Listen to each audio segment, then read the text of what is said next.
वंदे मातरम दोस्तों, मैं हूं आजाद प्रभाकर।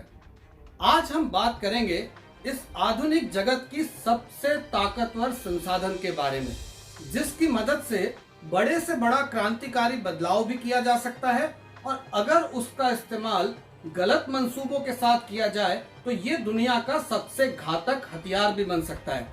जी हाँ दोस्तों, हम बात कर रहे हैं डाटा की। डाटा यानी कि जानकारी, जिसके पास जितनी ज्यादा और जितनी सटीक जानकारी है, वह मुल्क या वह कंपनी आज के समय में उतनी ही ज्यादा शक्तिशाली है। ये आप अपनी जेब में जो दिन भर एक छोटा सा कंप्यूटर लिए घूमते हैं, हाँ सही समझे, मैं बात आपके मोबाइल की कर रहा हूं। कभी सोचा है कि ये दोस्त आपका कितना भरोसे के काबिल है? आपकी लोकेशन, आर्थिक व्यवहार, आपके फ्यूचर प्लान, आपकी राजनीतिक सोच, आपकी हर निजी से निजी जानकारी इस मोबाइल के अंदर होती है। पर तब क्या हो जब आपको पता चले कि यह आपका सबसे भरोसेमंद साथी आपकी हर निजी से निजी जानकारी को कभी प्राइवेट कंपनियों के पास तो कभी सरकारी एजेंसियों के पास पहुंचा रहा होता है। आपके मोबाइल का कैमरा कहीं आपके निजी जीवन में दखल तो नहीं दे रहा है? कहीं आपके मोबाइल का माइक्रोफोन आपकी बातों को किसी और तक तो नहीं पहुंचा रहा है? कहीं आपका जीपीएस सेंसर आप कहां से कहां जा रहे हैं इस जानकारी को आपकी जानकारी के बिना किसी तक तो नहीं पहुंचा रहा है? आपके मोबाइल से जाने वाली जानकारी को आप कैसे नियंत्रित कर सकते हैं और अपने मोबाइल के निजी डाटा को कैसे सुरक्षित बना सकते हैं, इस बारे में हम इस वीडियो के आखिरी में एक बहुत ही महत्वपूर्ण जानकारी आपको देने वाले हैं। आप थ्रिलर फिल्मों में देखते होंगे किस तरह से कोई ब्लैकमेलर किसी की निजी जानकारी का फायदा उठाकर उस व्यक्ति से वसूली करता है या उससे अपने मन मुताबिक कोई काम करवा लेता है। कैसे कोई सरफिरा आशिक किसी लड़की की पसंद नापसंद, उसके परिवार, दोस्त, घर का पता, ये सब कुछ पता कर उस लड़की को हासिल करने की कोशिश करता है। कैसे हमारे राजनीतिक गलियारों में कोई सत्ताधारी सीबीआई या ईडी जैसी ताकतवर संस्थाओं का इस्तेमाल कर दूसरे नेता की कमजोर नस को पता करता है, यानी कि निजी डाटा पता कर उसे अपने पाले में आने के लिए मजबूर कर देता है। तो हुजूर, ये ताकत है डाटा की। देश की संसद में आप देखते हैं कि कैसे सरकार अपनी नाकामियों का डाटा सामने रखने से पल्ला झाड़ लेती है ताकि उसका इस्तेमाल कोई विपक्ष या सामाजिक संगठन सरकार को घेरने के लिए ना कर ले, और फिर जब चुनाव आता है तो यही सरकार अपनी उपलब्धियों का बखान करने वाला चुनिंदा डाटा ही आपके सामने रखती है। मगर आज जो हम बात करने वाले हैं, ये सरकार या सरकार के डाटा पर नहीं, बल्कि आपके निजी, आपकी प्राइवेट जो जानकारी है उसके बारे में हम बात करेंगे, जिसकी चोरी की बात छोड़ दीजिए, पर ज्यादातर डाटा आप खुद अपनी मर्जी से ही बांटे चले जा रहे हैं। जी हाँ, दुनिया में ज्यादातर डाटा कानूनन आपसे लिया जाता है। हर ऐप को इंस्टॉल करते समय, अपडेट करते समय खुद अपने डाटा के इस्तेमाल का अधिकार आप ऐप बनाने वाली कंपनी को देते हैं। जब आप किसी वेबसाइट पर किसी जानकारी को ढूंढने के लिए पहुंचते हैं तो शुरुआत में ही आपको एक्सेप्ट कुकीज का एक नोटिफिकेशन आता है और इसके साथ उस कंपनी की प्राइवेसी पॉलिसी की एक लिंक भी जुड़ी होती है। आप तुरंत इस प्राइवेसी पॉलिसी को एक्सेप्ट कर लेते हैं और आगे बढ़ जाते हैं। अंदर भले ही कुछ भी लिखा हो, पर ऊपर क्या लिखा होता है कि अपने यूजर एक्सपीरियंस को बेहतर बनाने के लिए, पर्सनलाइज एक्सपीरियंस पाने के लिए यहां क्लिक करें, और आप उस पर क्लिक करने के लिए सेकंड का 10वां हिस्सा भी नहीं लेते। कभी अगर आप उस प्राइवेसी पॉलिसी के लिंक पर क्लिक करें तो आप पाएंगे कि उसके अंदर एक बड़ा सा डॉक्यूमेंट 10,000 से 36,000 शब्दों तक का कानूनी दस्तावेज वहां पर होता है, जिस पर आप डिजिटल सहमति दर्ज कर रहे होते हैं। एक आम इंसान आमतौर पर 1 घंटे में 10 से 12,000 शब्द पढ़ लेता है। तो क्या अब हर वेबसाइट या ऐप के इस्तेमाल के पहले आप 1 से 3 घंटे तक उस कंपनी की प्राइवेसी पॉलिसी को पढ़ पाएंगे? इतना समय निकल पाएंगे? क्या ये संभव है? कई वेबसाइट और ऐप तो आपको रिजेक्ट करने का ऑप्शन भी नहीं देते। अगर आपने उनकी प्राइवेसी पॉलिसी को मंजूर नहीं किया तो आप उस ऐप या वेबसाइट का इस्तेमाल ही नहीं कर पाते। तो जाने अनजाने में रोज आप इंटरनेट पर हजारों पन्नों के कितने ही कानूनी दस्तावेजों पर आंख बंद करके अपनी डिजिटल सहमति दर्शाते चले जा रहे हैं। तो आज जिस तरीके से सूचना क्रांति का विस्फोट हो रहा है, सहमति के वैसे भी ज्यादा मायने बचे नहीं है।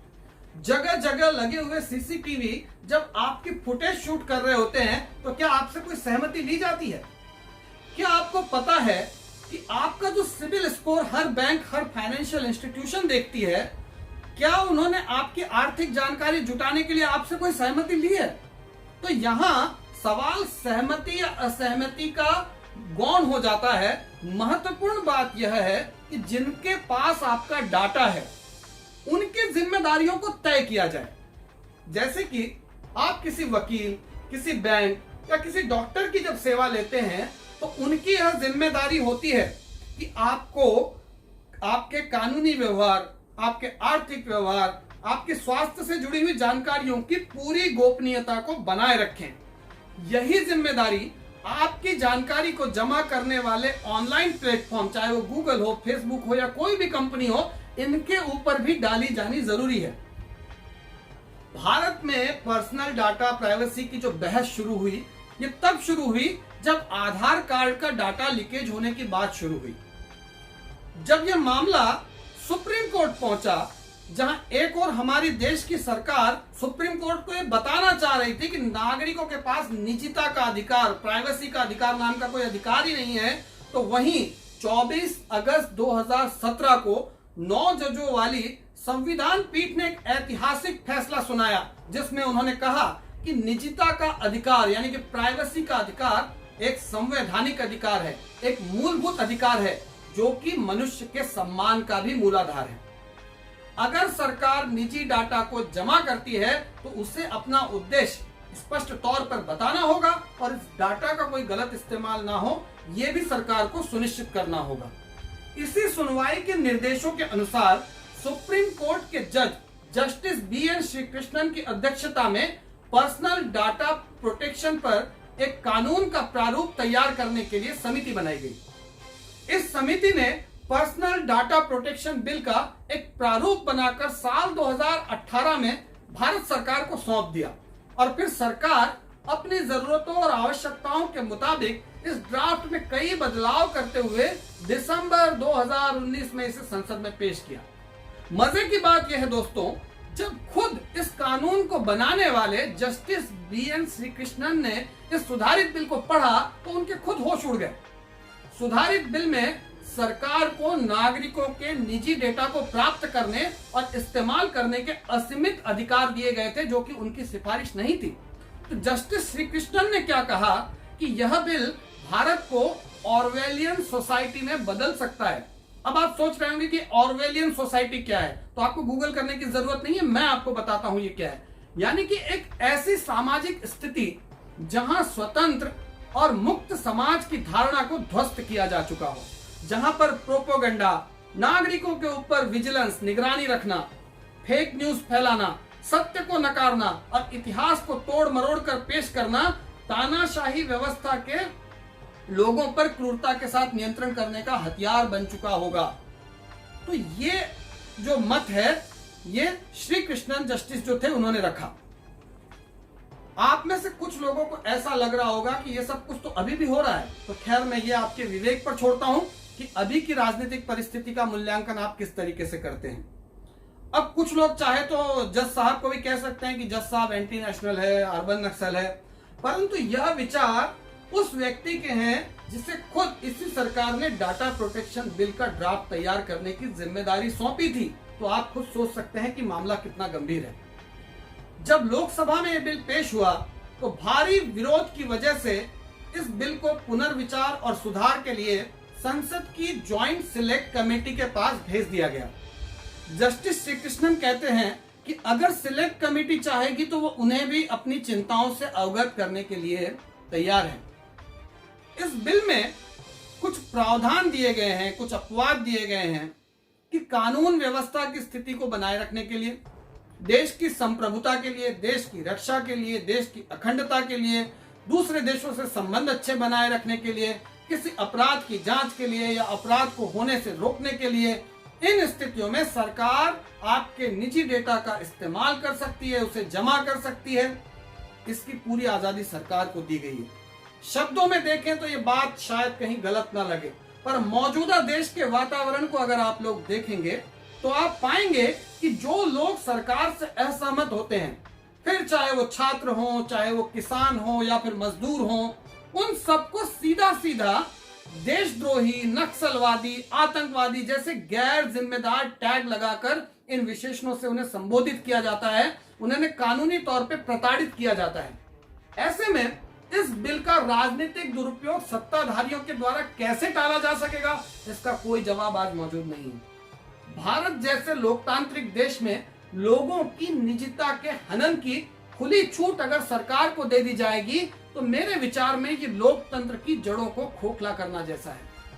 आज अगर हम बात करें अमेरिका और यूरोप जैसी लोकतांत्रिक व्यवस्थाओं की, वहां पर निजता के अधिकार के लिए यानी कि प्राइवेसी के लिए गूगल हो, फेसबुक हो, अमेज़न हो, माइक्रोसॉफ्ट हो, एप्पल हो, इन कंपनियों को कटघरे में खड़ा करके उनसे सवाल पूछे जा रहे हैं। अमेरिकी कांग्रेस के द्वारा गूगल के सीईओ सुंदर पिचई से किए गए सवाल जवाब का यह वीडियो आपको जरूर देखना चाहिए।